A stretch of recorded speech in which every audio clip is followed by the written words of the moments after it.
প্রিয় দর্শক, এই মুহূর্তে আমি আছি মহাজনপুর গ্রামে একজন মানুষ গড়ার কারিগর। তার সাথে কিছু কথা বলবো। অবসরপ্রাপ্ত শিক্ষক, তার কাছে তার পরিচয় জানবো। আসসালামু আলাইকুম। ওয়ালাইকুম আসসালাম। প্রথমে আপনার একটু পরিচয়টা বলেন। আমার নাম আমার নাম নূর মোহাম্মদ। আমার পিতার নাম মোহাম্মদ ফুলজার শেখ, মহাজনপুর বাড়ি। আপনি অবসরপ্রাপ্ত একজন তো শিক্ষক। অবসরপ্রাপ্ত একজন শিক্ষক। আপনার প্রথম শিক্ষা জীবন মানে প্রাইমারি থেকে আপনি পাবেন? আমি প্রথম প্রাইমারিতে, আমি মহাজন প্রাইমারিতে মানে ভর্তি হয়ে পড়িনি। আমি নাটুদা প্রাইমারিতে লেখাপড়া করেছি। ওখান থেকে ক্লাস 9 পর্যন্ত পড়ে আবার দাঁড়িয়াপুর, ওখানে স্কুল মানে অ্যাপ্লিকেশন থাকাতে আমি দাঁড়িয়াপুর গেলাম। দাঁড়িয়াপুর থেকে ওখান থেকে মাটি পাস করি। দাঁড়িয়াপুর থেকে ম্যাট্রিক দিয়েছেন? কত সালে এটা? 1963 সালে। 63 সালে। তারপরে আপনার কলেজে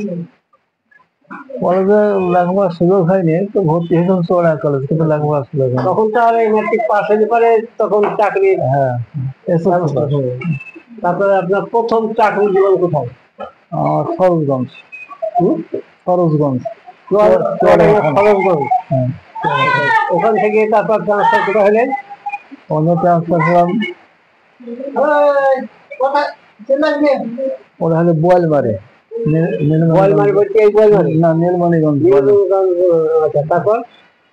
তারপর ওখান থেকে আসলাম বেলগাছি, জফরপুর বেলগাছি। আচ্ছা, অত দূরে দূরে গেলেন কি? আমাদের করছি চাকরি ওদিকে হয়েছে তো।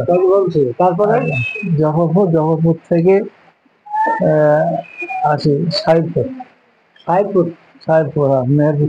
আমাদের সাহেবপুর।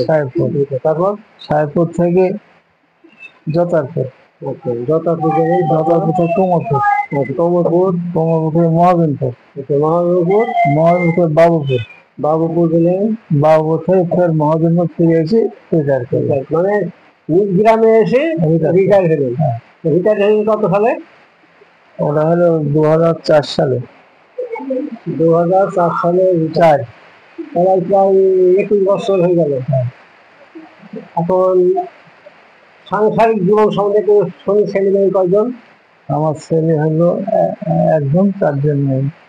সবাই মেয়েরা বড়, ছেলের সবার সব বিচারিত হয়ে গেছে। সবাই বিচারিত হয়ে গেছে। সবাই তো ভালো আছে ইনশাল্লাহ? ইনশাল্লাহ ভালো আছে। আপনার তো চাষবাস তো আছে জানি? চাষাবাদ তো আছে কিছু? চাষাবাদ আছে। কে দেখাশোনা করে? আমি তো এখন বর্তমানে। এখনই আপনি করেন? হ্যাঁ।